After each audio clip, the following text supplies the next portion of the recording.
Okay, so lesson 4 is going to start with an exercise, and then we'll circle back to just a few slides to kind of summarize what we showed. So this is the exercise, and essentially in this course, as this exercise says, many of the homework problems will ask you to submit a git commit link in the Word document. And a lot of the times, problem 1 of the homework will be submitting this program, and problem 2 of the homework will ask you to build on that program and make some changes and then submit that version of the program. And then problem 3 will ask you to make a few more changes and submit that version of the program. So we want to do these incremental changes, and capture each of these progress points using git commit links. So first I'm going to show you practically how to do that, and then we can get into more conceptually what's going on afterwards. So practically speaking, assume we have this homework problem, right? Or this homework here that has 3 problems, and these problems are intentionally very simple because I want you to focus on the git commit links and not on the complexity of the program. So the first problem says, write a program that prints hello. This is a C# program speaking. Okay, so let's do that. Let's do the first part of the program. So what I'm going to do is open Visual Studio.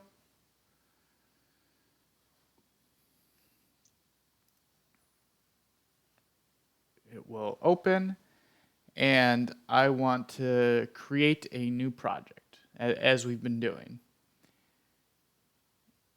And that project will be a console application. Okay. Let's see. I'll call it exercise 4. Okay.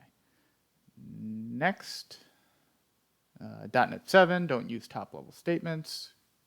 Create.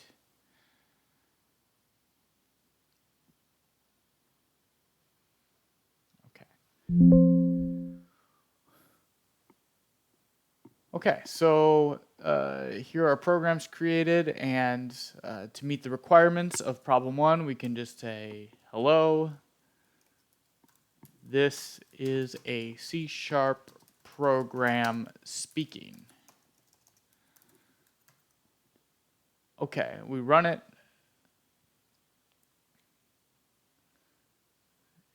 Okay, make sure it works.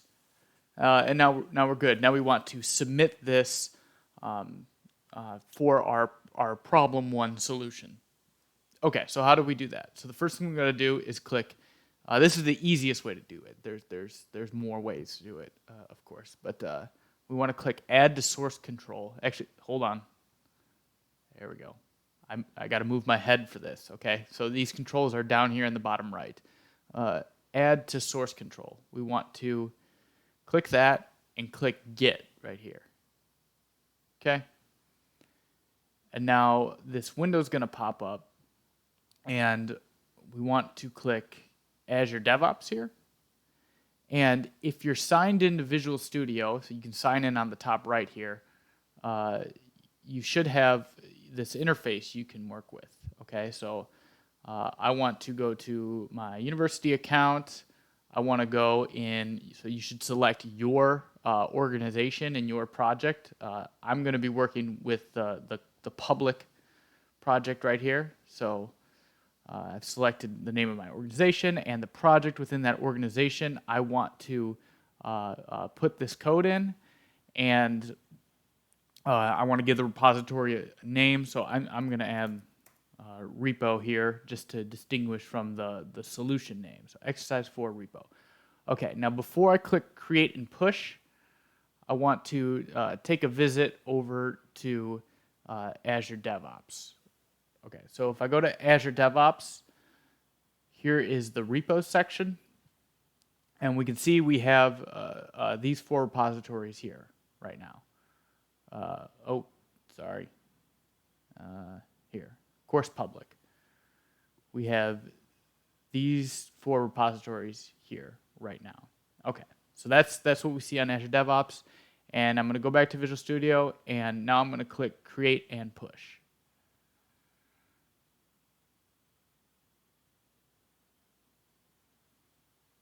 Okay. And now I want to refresh this page. And now we see we have a 5th repository here, Exercise 4 Repo. And we click on that, and we can look in here, and here we can see is this. We can see the version of the code that represents our solution to problem 1.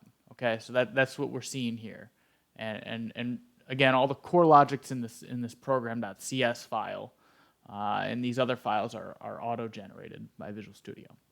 Okay, so now we want to submit this as our solution to problem 1. We want to go to commits. Okay, so commits right here, and we want to add project files. So this is our latest commit, right? It was the one on top. It was our latest commit, and this is precisely the solution to problem 1 here. So I'm going to copy this link right here, this commit link, and I'm going to paste it in here. Okay. Okay, problem 2, it asks modify the program to ask the user what their name is. After the name is entered, print hello, and then that person's name. Okay, so we'll go back over here, and now we want to make changes.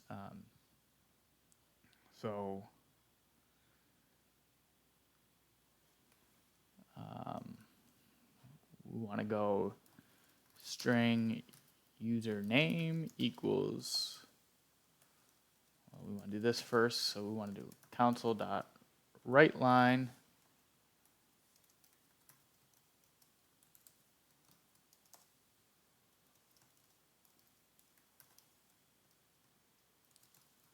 what is your name?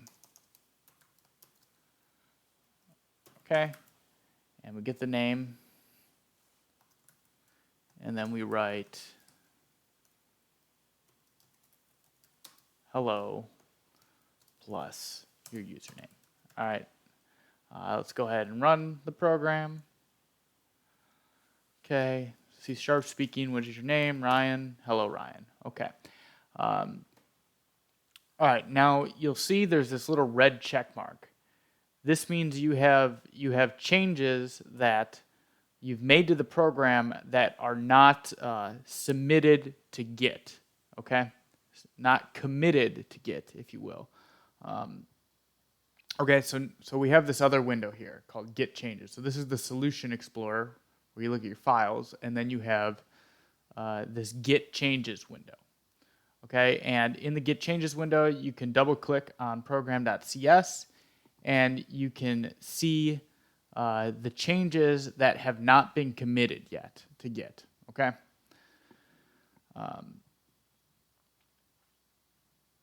Okay, so we want to commit these changes, and we want to push them up to Azure DevOps. So, and by the way, if you don't see this window here, you can go to View and this Git Changes here. That opens the here. Let me close this here. So I close the Git Changes window. I go View, Git Changes, and now we get the Git Changes window back. Okay, so so I'm going to add a message. When you commit something in Git, you want to add a message that describes what changes you made. So completed problem 2 of the exercise. Okay, so now I want to do commit all, and this commits it locally on my machine. Okay, so you'll see this check mark went away that was to the left of program.cs. Okay, so now we have a message that we have one outgoing change. And if we look on Azure DevOps, we will see that our change has not made it yet, right? This is still the old version of the code. And so to get this new version that we just committed up, we have to push. We get this little push button right here. So we push it.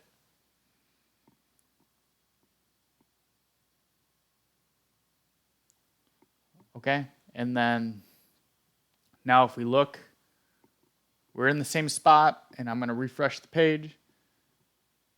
You'll see the current version of the code now has the latest changes we made locally on our computer. Now it's up in the cloud in Azure DevOps. And if we look at the commits, here we can see our new message right here. All right, so this is our initial commit, and now we have this new message. And if we click on this, you can see it only has the changes we made to the program. It doesn't have everything in our solution. It just has the changes. Okay, just these 3 lines. And if you want to see the current version of everything, you go to Files. Okay. So to submit problem 2, we're going to click on the latest commit right here. We're going to copy this, and we're going to paste it here. Okay. All right, and then part 3, modify the program again to tell the user what the current year is. All right, so let's do that, right? So I'm going to go back to the Solution Explorer here. So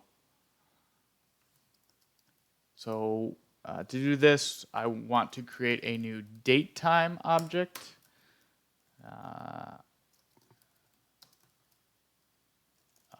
So there's a shorthand to get today. So datetime dot today. Okay, so this is going to build us. This is going to give us the date of today. Okay, and then we want to do a console.writeLine. The year is plus, and we can go object dot, and then you see there's a lot of properties and a lot of methods associated with datetime, but the one we want here is year.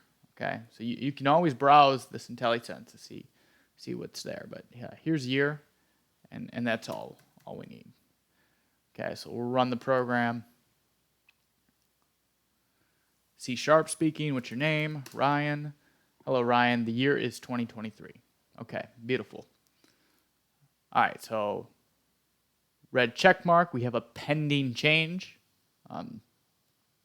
So we want to go to get changes. We can review the change if we want by double clicking.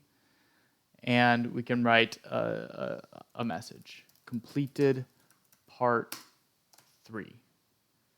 Okay, commit. It submits this change locally. Red check mark goes away. And now we want to push that change to the cloud here, to Azure DevOps. So we click push.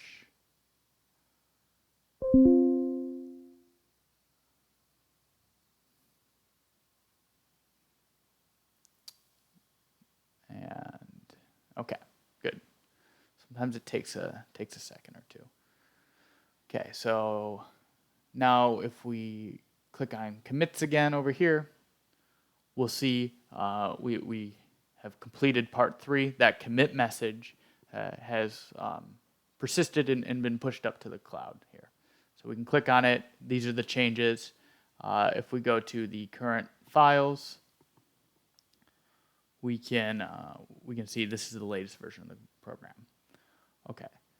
So now I'm just going to close Visual Studio, and I'm going to kind of show you how we go about grading these things. So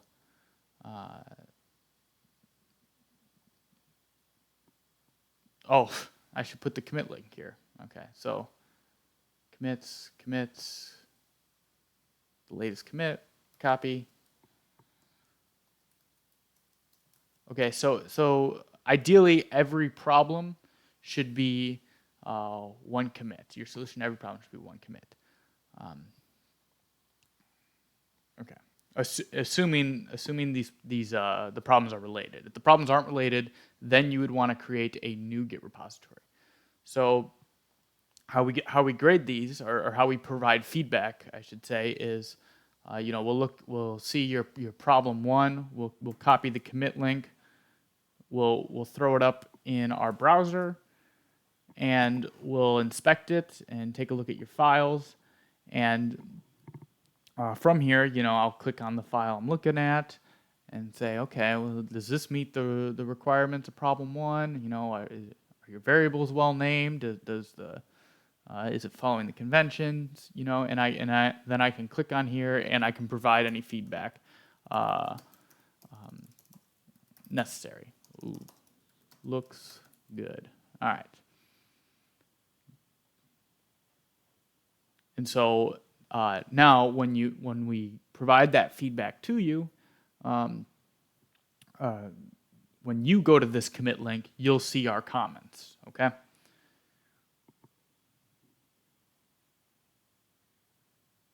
Okay, so now let's copy this.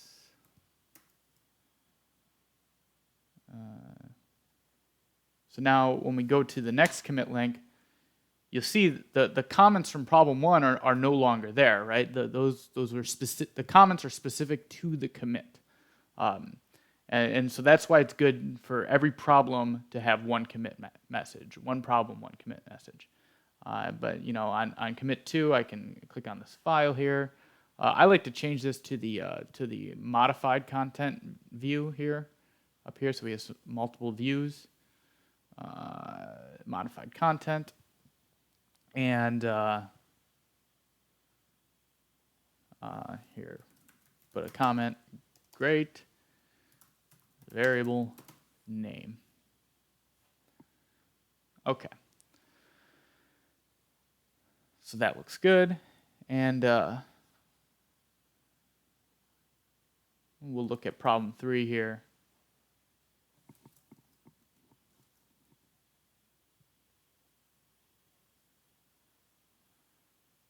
And add a comment.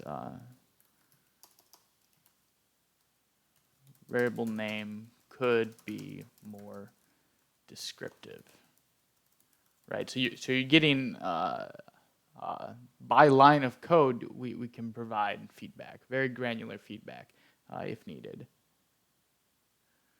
All right. And that's it. Now these commit links will be populated with comments. If you want to kind of interact with us on these comments or ask a clarifying question, what you should do is you should do @ and then type the name of whoever placed the comments. If it was me or the TA, put your name there, or do @ and then us here. Hopefully this works.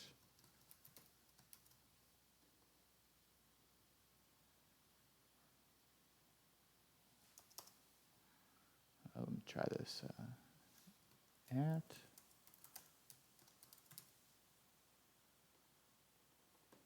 Okay.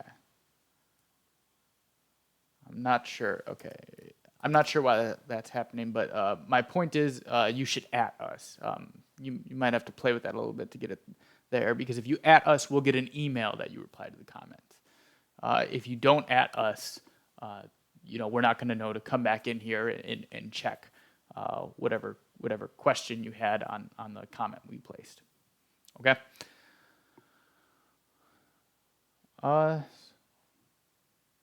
So that's it. That took quite a bit of time, actually, so there won't be any slides associated with it. This is just kind of the process you'll go through to submitting your assignments. Later in the semester, we'll talk more about Git in general and conceptually what's happening, but practically speaking, this is what you need to do. Okay, that's it.